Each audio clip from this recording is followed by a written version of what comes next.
Warahmatullahi wabarakatuh. Bismillahirrahmanirrahim. Alhamdulillahirabbil alamin. Wassalatu wassalamu ala asyrafil anbiya'i wal mursalin sayyidina Muhammadin sallallahu alaihi wasallam wa ala alihi wa ashabihi wa man tabi'ahum bi ihsanin ila yaumiddin. Amma ba'd. Fa ya ibadallah usikum wa iyaya bi taqwallah faqad fazal muttaqun. Alhamdulillah, pada kesempatan kali ini kita akan membahas tentang praktek ruqyat hilal versi manual dan digital. Materi ini pernah disampaikan di dalam BIMTEK Hisab Ruqyat kantor wilayah Kementerian Agama Provinsi Jawa Barat di Hotel California pada tanggal 12 sampai 13 Agustus 2020.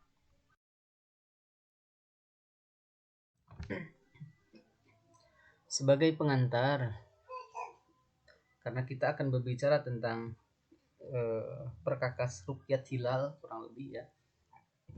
Jadi yang pertama, ada seorang anak kecil dengan perkakas yang canggih, yaitu sebuah kamera.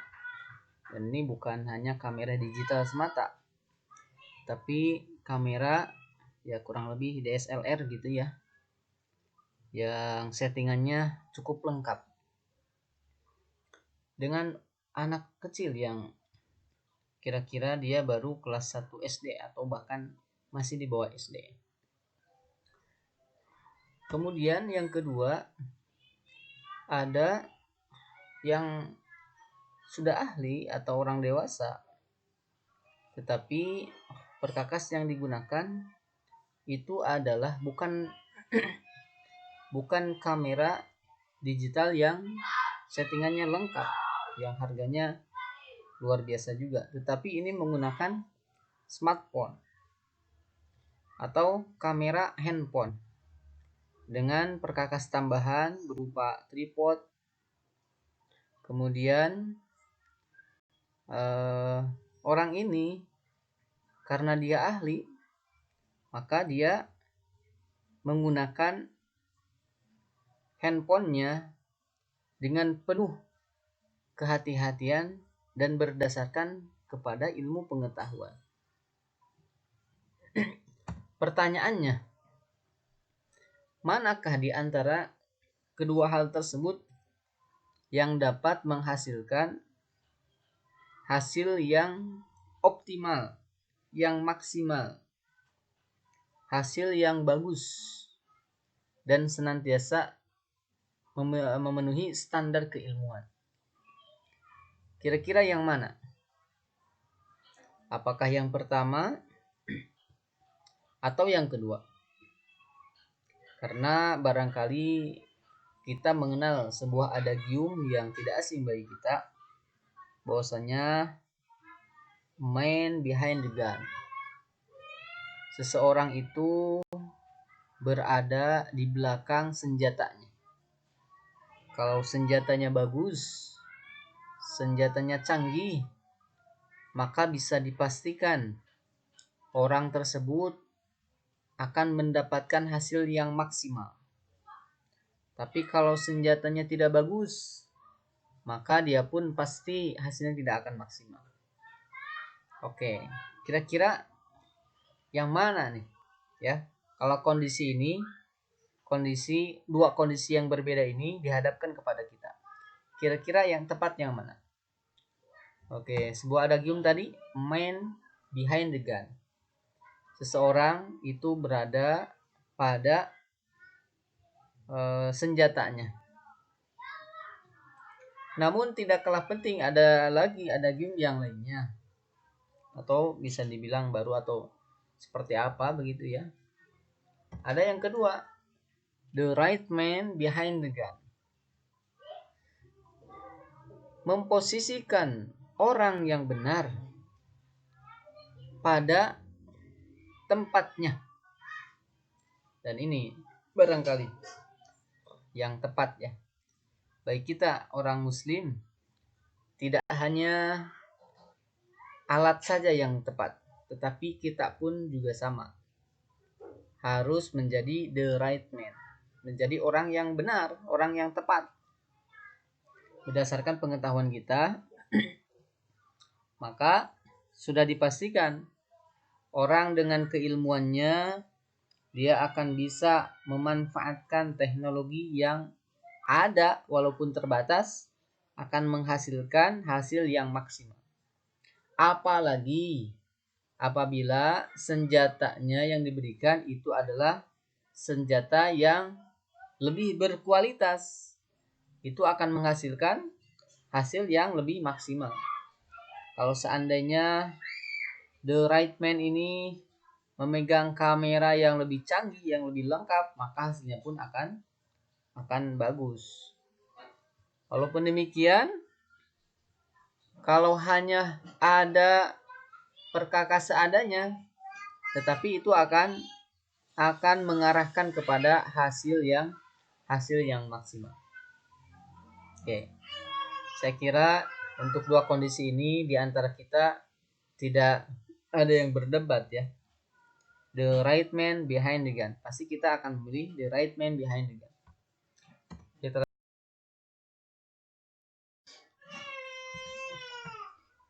ada sebuah dokumentasi berkaitan dengan pelaksanaan ru'yat hilal awal bulan Zulhijjah tahun 1441 Hijriah. Dokumentasi ini alhamdulillah tim BHRD Jawa Barat yang dikomandoi juga oleh Pak Ketua Bapak Haji Sunarno dan Pak Sekjen Bapak Dr. Haji Incup Supriyatna, alhamdulillah berhasil mendokumentasikan hilal yang saat itu ketinggiannya 7 derajat untuk awal bulan Zulhijjah 1441 atau 2020 ini. Dan alhamdulillah hal itu tidak perlu dilakukan filterisasi melalui software tidak, tetapi dengan bantuan teleskop yang alhamdulillah juga teleskop didapatkan dari hibah pemerintah Jawa Barat, bisa mendukung dan menghasilkan hasil yang maksimal seperti ini. Barangkali di antara audiens ada yang melihat mana hilalnya kira-kira. Ini kalau kita putar, kira-kira berapa? Ada nggak? Nah, ini karena sangat sebentar ya kita rekamnya.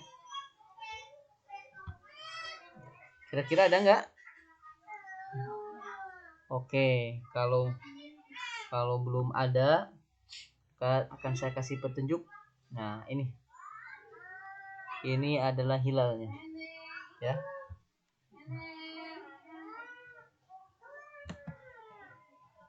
Hilalnya ini. Nah, hilalnya ada di sini. Kalau seandainya belum lihat, kalau udah melihat berarti alhamdulillah. Oke, dan alhamdulillah ini menjadi suasana baru untuk dokumentasi hilal di lembaga BHRD Jawa Barat. Kemudian hasilnya seperti apa? Nah, kurang lebih seperti ini. Nah, gambar tadi itu setelah di filterisasi diolah hanya membuat kontras saja ya, tidak diolah yang lainnya, menghasilkan seperti ini. Dan alhamdulillah ketika itu operator untuk teleskopnya saya sendiri, sehingga alhamdulillah suatu kebahagiaan yang luar biasa bisa melihat, bisa menunjukkan hilal untuk awal bulan Zulhijjah. Ketika itu ketinggiannya berhasil dilihat 5 derajat 31 pada pukul 18.00 21 detik. Azimutnya 291 derajat 21, lokasinya di pantai Pondok Bali Kabupaten Subang dengan data-data geografi seperti ini. Nah, ini untuk dokumentasi.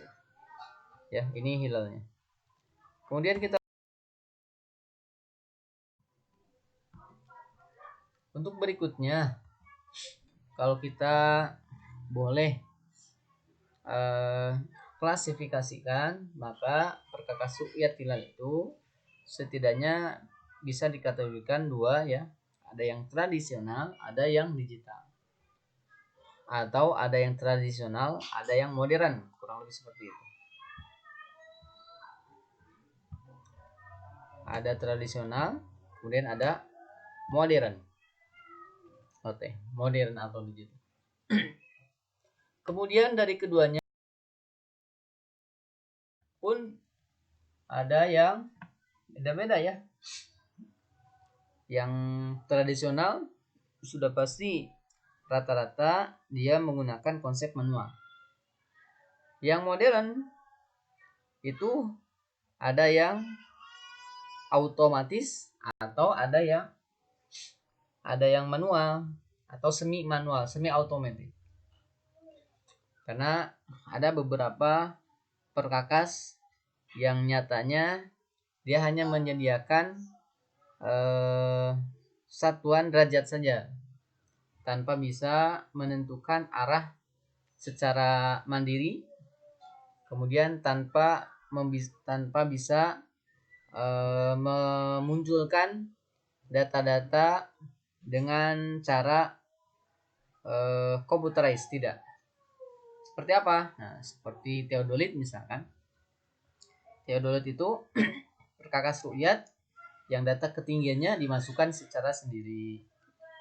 Kemudian data azimutnya itu bisa dimasukkan secara sendiri ya, ataupun melalui pengurangan setelah dia mengetahui arah utara sejati, digeserkan ke arah atau ke azimut hilalnya, dikunci, maka ditunggu aja untuk waktu.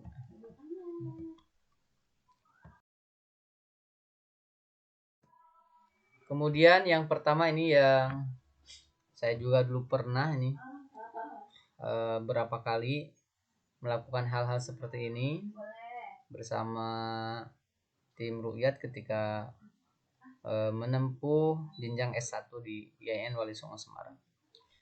Oke, ini peta ru'yat. Kurang lebih seperti ini. Jadi cukup mudah sebetulnya ya, cukup simpel juga perkakas yang digunakan. Ada paku, kemudian benang, penggaris, kalkulator, kemudian data hilal. Ini dan kompas ya. Atau bisa juga dengan, kalau sekarang misalkan dengan mizola agar diketahui arah utaranya yang tepat. Oke, yang pertama misalkan ini arah mata angin. Misalkan ini adalah utara, ini timur, selatan, barat.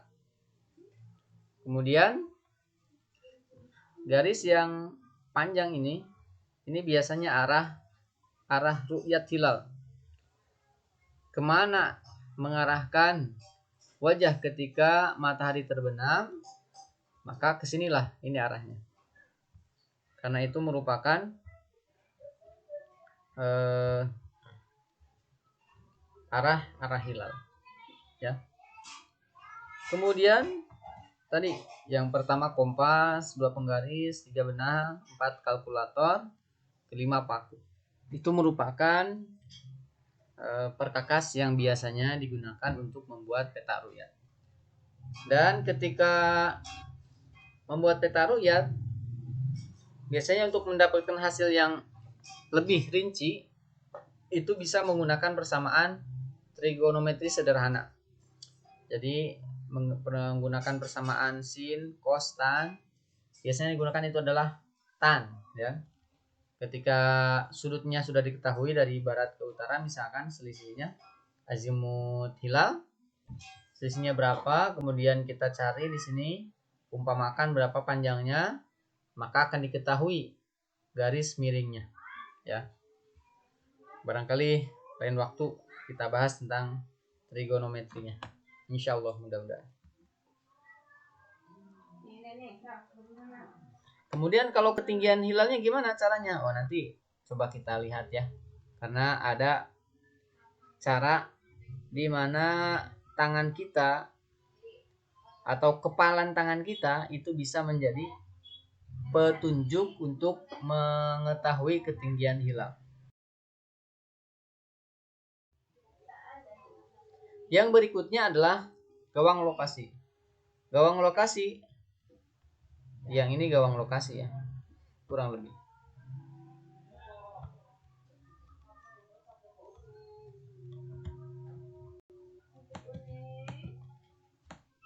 Ini gawang lokasi, ini lubang pengincang, ini garis utaranya, ini selatannya.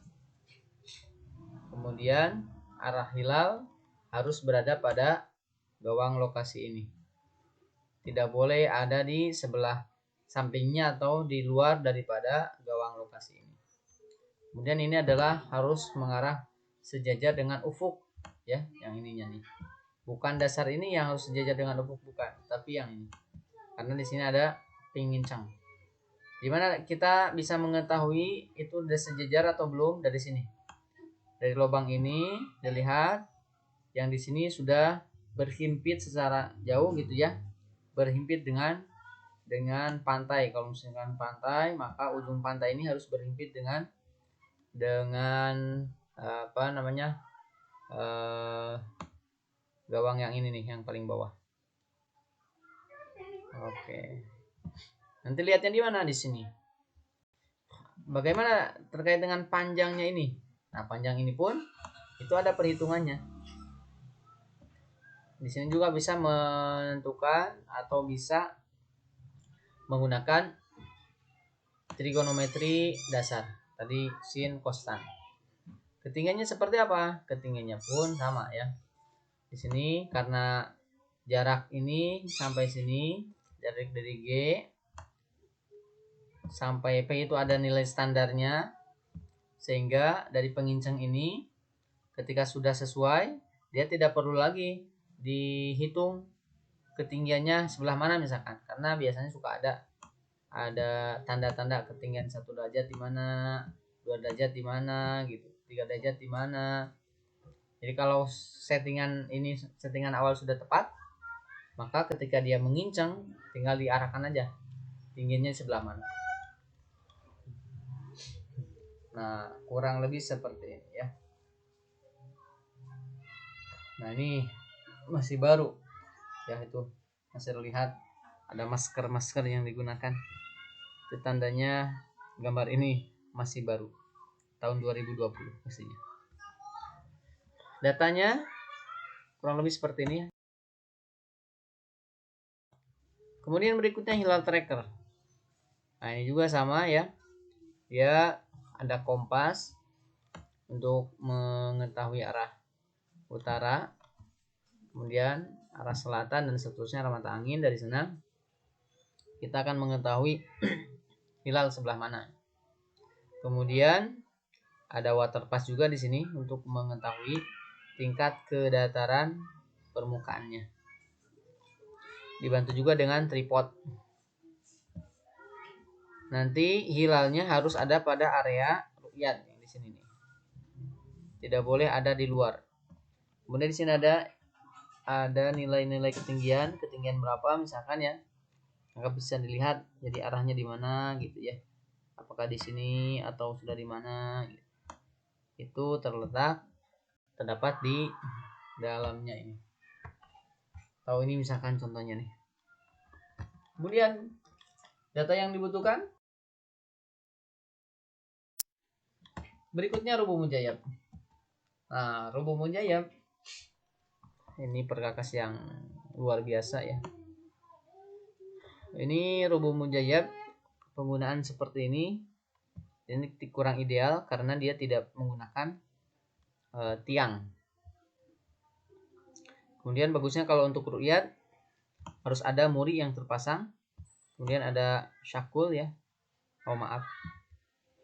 Ada khoit. Kemudian dari khoit itu ada murinya.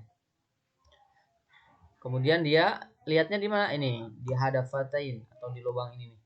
Nah, di sini ada lubang. Dia melihat ke arah hilal.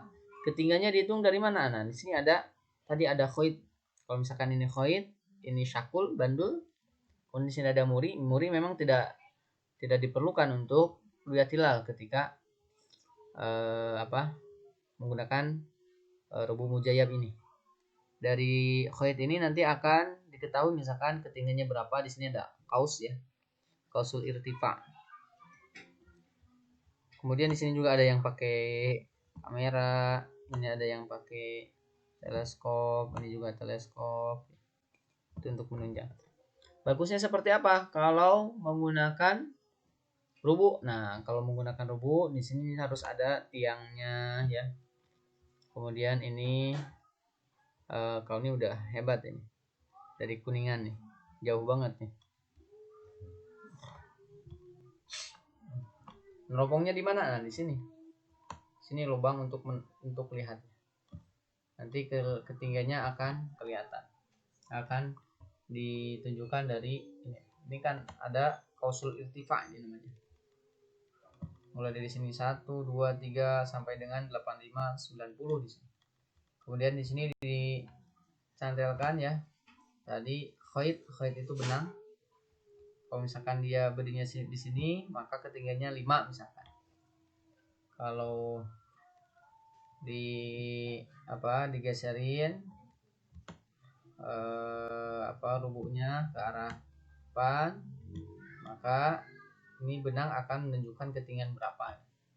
Seperti itu. Ini luar biasa nih. Catatan di sini harus rata ya. Kemudian ini pun harus sama, harus data. Bisa menggunakan waterpass. Kurang lebih seperti ini yang dibutuhkan. Berikutnya tiang ru'yat. Nah, ini tiang ru'yat ini luar biasa. Tiang ru'yat yang dibutuhkan kompas, tiang ru'yat, data hilal. Kurang lebih sama tadi dengan gawang lokasi dengan hilal tracker ya. Ini harus berimpit dengan ufuk. Ini ketinggian hilalnya. Kemudian tangan kosong. Tangan kosong bisa nggak? Bisa nggak? Tangan kosong ini seperti bapak-bapak ini nih kurang lebih ya. Alatnya ada berapa gitu? Ada 1 atau 2 atau 3. Kemudian yang datangnya 50 orang gitu. Jadi alatnya punya siapa? Yang make banyakan. Nah, itulah salah satu tanda-tanda manfaat dan berkah. Ini juga sama. Tangan kosong bisa nggak? Oh, bisa banget ya. Bisa banget. Bagaimana caranya? Nah ini nih. Caranya ada.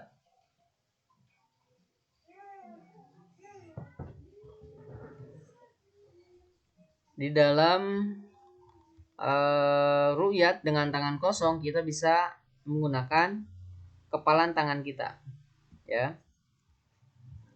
Kalau 1 jari itu nilainya 1 derajat. Kemudian kalau dikepalkan itu nilainya 8 derajat. Kemudian kalau 1 jengkal maka nilainya 20 derajat. Dari mana? Dari arah mata kita. Kemudian caranya bagaimana? Caranya bukan tangan dikedepankan kita, bukan. Tetapi tangan dibuka ke samping, maka mata nengok ke arah kepalan tangan kita. Begitu. Jadi kalau kita ru'yat ke arah barat,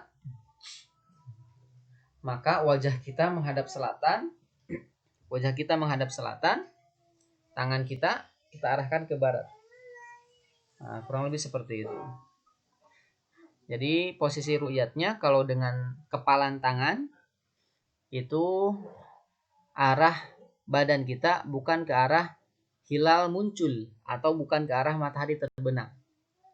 Tetapi tangannya saja yang mengarah ke arah matahari terbenam atau ke arah munculnya hilal. Kemudian badan kita mengarah ke selatan atau 90 derajat lah ya dari dari arah hilal terbit.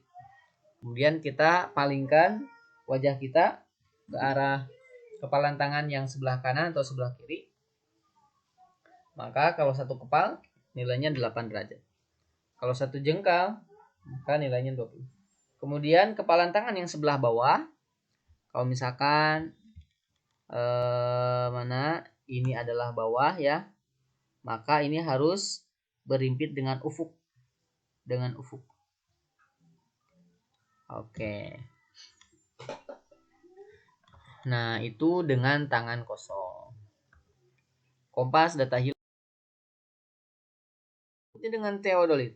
Nah, ini para guru-guru kita yang sudah ahli menggunakan teodolit ya. Mudah-mudahan Allah merahmati dan memberkahi beliau berdua dan guru-guru kita, ahli-ahli falak yang lainnya. Amin Allahumma amin. Yang dibutuhkan apa? Teodolit, kompas, data hilal. Karena dari teodolit ini ada dua data, ada vertical angle, ada horizontal angle. Kalau vertical ini ditujukan dengan teropongnya. Kalau horizontal ini yang muter ke samping, ke kanan, ke kiri, ke kanan dan ke kiri. Kalau misalkan kalau hilal, maka yang dibutuhkan adalah data dua-duanya. Kalau horizontal itu untuk data azimutnya, kalau vertikal itu untuk data hilalnya. Handphone atau kamera, nah ini tadi. Kalau kamera disarankan menggunakan tripod ya yang baik dan benar, kemudian menggunakan kompas, kemudian menggunakan water pass agar kedatarannya benar. Nah, jangan sampai seperti ini ya. Jadi harus pakai tripod. Kalau tidak pakai tripod nanti repot. HP atau kamera, tripod, kemudian data hilal. Juga kompas ya. Kompas untuk menentukan arahnya tadi. Arah barat di mana, arah hilal terbenam atau terbit di mana.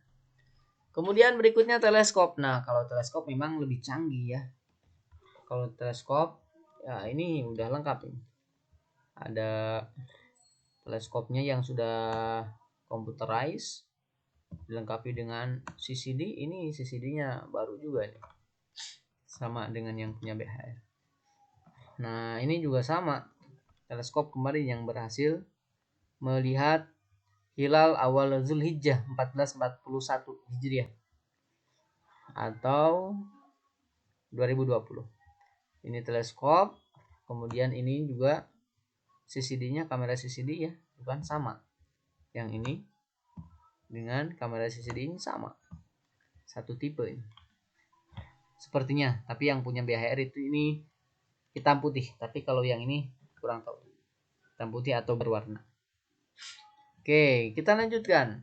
Kalau teleskop apa saja yang dibutuhkan? Wow, banyak sekali. Ya, banyak lumayan ya.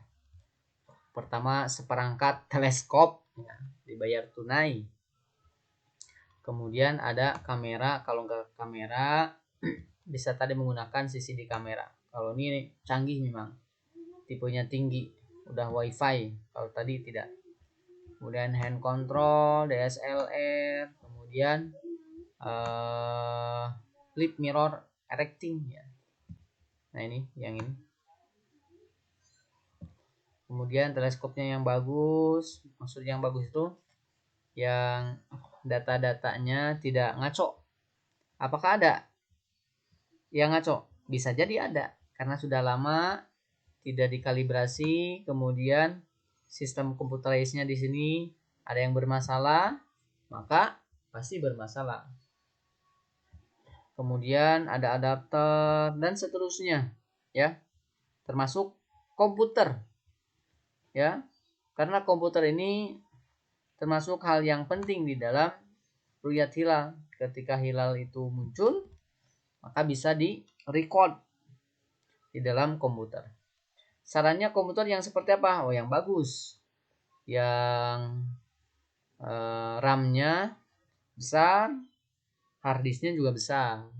Harddisknya misalkan 1 tera, RAM-nya misalkan 4 GB ya, atau yang lebih tinggi lebih bagus.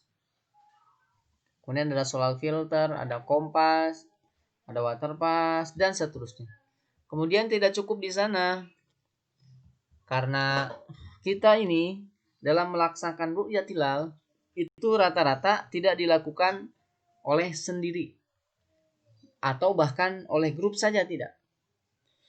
Minimal 2 grup kan suka ada, apalagi ru'yat hilal yang kerjasama dengan lembaga pemerintahan.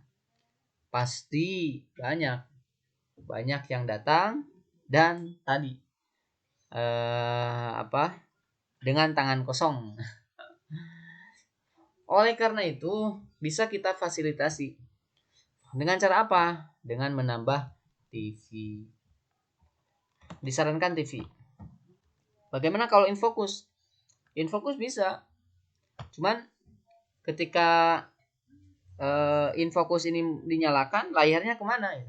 Apalagi kita ketahui misalkan kalau di pantai itu anginnya gede, kalau di gedung bertingkat tinggi anginnya juga gede, maka sarannya itu adalah TV minimal 32 in, atau yang lebih, kalau yang lebih besar itu agak riskan juga, karena biasanya tempat ru'yat hilal itu jauh ya, untuk yang jauh memang.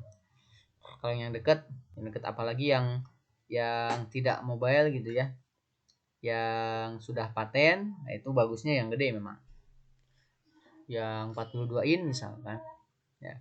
Tapi kalau yang mobile maka bisa yang kecil saja, bisa 32 inch atau yang di bawahnya. Nah itu terkait dengan perkakas ru'yat hilal yang bisa digunakan.